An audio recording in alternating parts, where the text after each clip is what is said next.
The snow has moved out of the metro area, but it's causing problems in the mountains. This is a live look at I-70 at the East Vale Pass summit, where the closure has cars all backed up. CSP says they hope this will be reopening soon.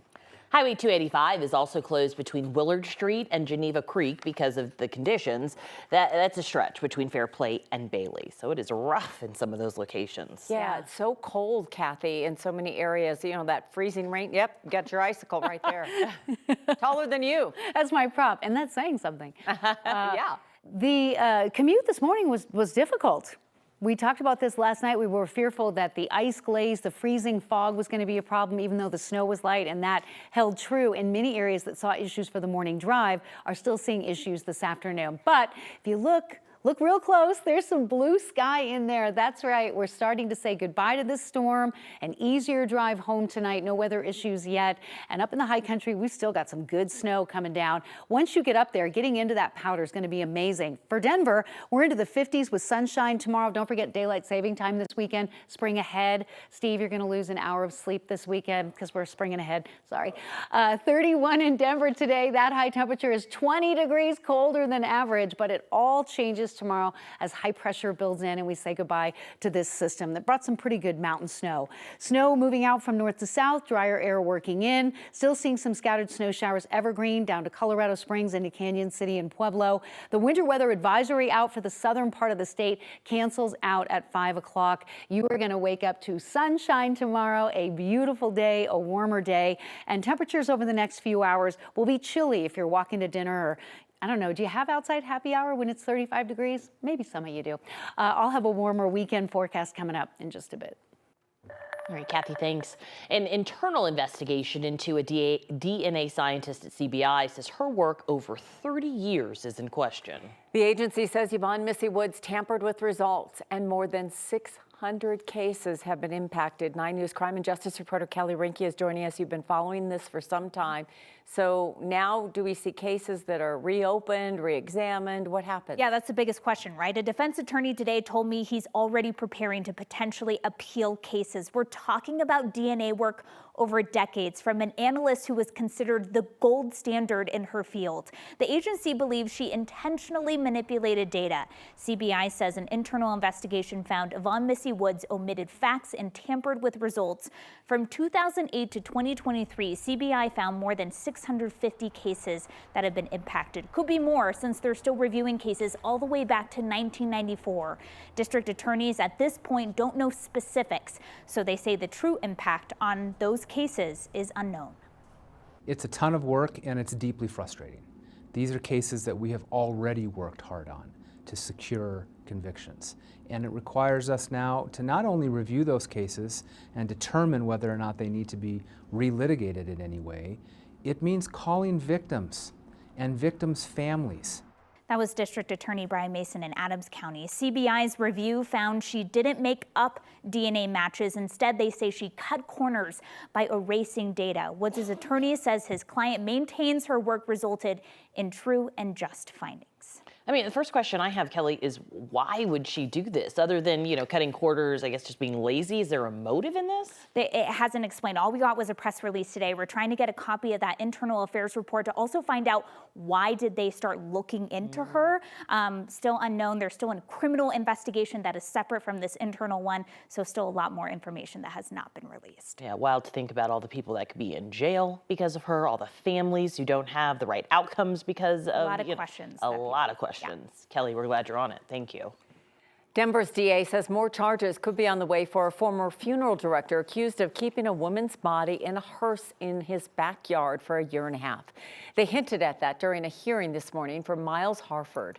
The DA says more families have contacted their office with questions and stories about his business, Apollo Funeral and Cremation Services. 9 News consumer investigator Steve Steger was in court for that hearing. You talked to Harford this morning. You've been following him for weeks now. He didn't have much to say to you. Not much at all. No comment before the hearing and no comment after. Prosecutors say that they want his bond changed from a PR bond to something more reflective of his harm the alleged crimes have done in the community. All of this as more people continue to come forward with strange tales of the professionally sounding funeral director known for excuses. Miles, Steve Stager from 9 News. Do you have a second to chat? For a man known for many words, Miles Harford only had 2 for me this morning. We've got family who have questions about what happened. No comment. No comment, as he appeared in a Denver court in person for the first time, facing several serious charges, all of them relating to the allegation he left Christina Rosales' body covered in a sheet in the back of a hearse for a year and a half, allegedly giving her family someone else's cremated remains. Or CR 01179. In court, prosecutors asked to change Harford's bond, hinting that Rosales' family is not alone. It appears that there are several other families that are in a similar situation as the victim in this case. There may be more stories, She was the love of my life. like the one Mark DeCumis tells. I met her in college, but we didn't actually get together until 30 years later. In 2019, he reconnected with the love of his life, Jennifer, after several missed connections over the years. He bought rings and customized them to make them special. Her nickname, Sweet Blossom, engraved, and the diamond, an heirloom. The main diamond was my mom's ring.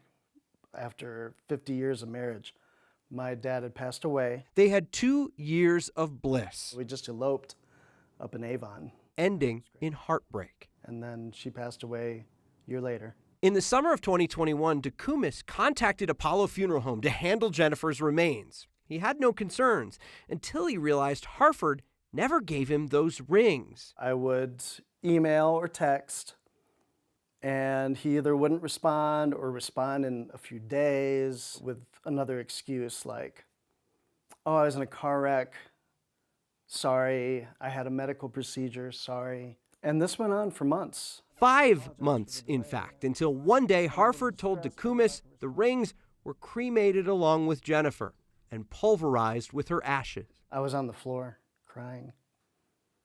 Couldn't believe it. They were the only things I had left of my wife. And so now all I have is pictures, which are great, but nothing that symbolized the commitment we made to each other. He sued Harford for the $25,000 value and won a default judgment, but he says Harford has never paid a penny. If I were the only one, at least it was just me. But now I hear all these other people, and, you know, the pain of losing someone is enough. That should be it.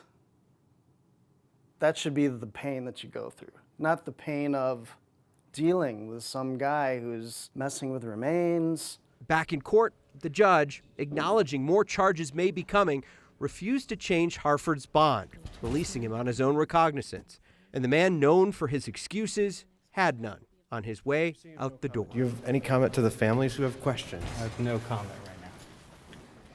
DeCumis says he's among the many who have contacted Denver police after Harford's arrest. They set up a hotline. It's 720-913-6610. The number's right there on your screen. Over the past few weeks, we've heard from other family members who've had issues with cremated remains, some folks who made prepaid arrangements with Harford, and the family of Christina Rosales, who was kept in a hearse. If you have a story, steve@9news.com is how you get in touch with us. Every one of these stories is different, and each one hits your heart in a different way. You would hope maybe, just maybe, that ring is out there somewhere. Yeah, you know, that's his hope. And now kind of learning about some of the money challenges that Miles Harford was having at the time of that lawsuit, at the time of his wife's death, he wonders if the story that he got about those cremated rings really was a ring that may be out there somewhere. So he's hoping that people pay attention to this story, see that little engraving, Sweet Blossom, inside the ring, and know that he's looking for that ring because it's the last piece of that commitment that he made to his wife. You want him to get that back. Yeah, for such a short It's relationship. so important on so many levels. Mm-hmm. Okay, thank you, Steve. A House committee approved a bill that would give the state more oversight on funeral homes. It is known as the Sunset Bill. The owners of Sunset Mesa Funeral Home in Montrose were accused of stealing and selling body parts. This bill would require these business owners to follow set industry standards. It's headed to the House Finance Committee. Lawmakers are also considering a bill that would require funeral providers to get a license. Colorado is the only state that doesn't require a license for people who operate funeral homes. A family in Inglewood hopes the state's Joint Budget Committee considers their testimony for a big decision this month. The parents want to see more money for private duty nurses to care for kids like their son with cerebral palsy. 9 News reporter Lauren Scafidi talked to the family about how this would help them as they're already in a bind. Good job, man. Way to go. He's a gorgeous kid. His body just does not work. His brain and his body do not communicate together. The job of a parent is 24/7. And this is Lukey right here, coolest kid ever. Rod Schiller and Amy Wiedemann are parents, also doubling as their son's nurses today. He was born with a brain malformation, so that's what has caused a lot of his spastic quad cerebral palsy type stuff. There's no room for error. You know, it's 24/7 eyes on. These parents, both with full-time jobs in an office, don't have any help on Fridays. When Luke was younger, he qualified for 24/7 nursing based on his medical complexity and his medical condition. That has been slowly cut. Good job, man. Now, Medicaid pays for a nurse to come to their house 4 days and 4 nights per week, but they say that's getting cut down. To say, well, you're only qualifying for this many hours, puts the rest of that care, that need for care, squarely on the shoulders of the parents. They filed an appeal and testified to Colorado's Joint Budget Committee to boost pay for private duty nursing to attract more nurses. What I fear is that they get an offer from a different setting that is increase their compensation. A good nurse can help him stay out of the hospital. After dozens of hospital visits already, these parents want to keep that beaming smile on their son's face. He's beautiful. He's a wonderful kid. We're very lucky. The Joint Budget Committee is considering the request for $15 million in state money. The federal government would match that. That $30 million combined would boost the Medicaid reimbursement rate so that providers can hire more nurses for families.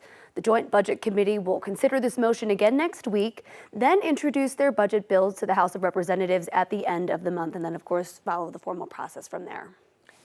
When you see something like this in a family, being a caregiver, it's so exhausting. On top of their full-time jobs, they were telling me they get off of work at 5 or so, right? The nurse shift ends at 5, so then they're taking care of Luke all throughout the night, not really sleeping. They're feeding him, changing his diaper, everything, and then they go to work the next day, so they're really not sleeping. There's no downtime, no off time. Right. Wow. Unthinkable.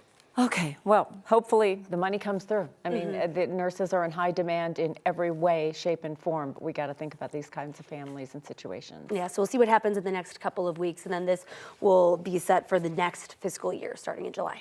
Okay, thank you, Lauren. Next week, Vice President Kamala Harris is coming to Denver. It is one of 4 states that she is visiting after President Biden's State of the Union address. The White House says she'll be in Denver Tuesday. We still don't know exactly where she will be. She plans to talk about the Biden administration's investments in small business and building a strong economy. This is Harris's fourth visit to Colorado since taking office. And she'll be on NBC Nightly News tonight, giving her thoughts on whether she sees a Biden-Trump debate in the near future. A reminder tonight that Highway 85 closure starting tonight for the demolition work on the bridge over C-470. The work at C-470 in Santa Fe will start at 7 o'clock. That lasts until Thursday morning. Now, during this time, you won't be able to get to C-470 from Highway 85. They had to delay the work because of the snow.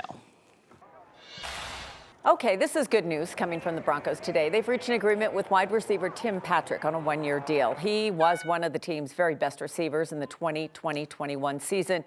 And they gave him a $30 million contract extension, but then he suffered a torn ACL in 2022, a torn Achilles in 2023.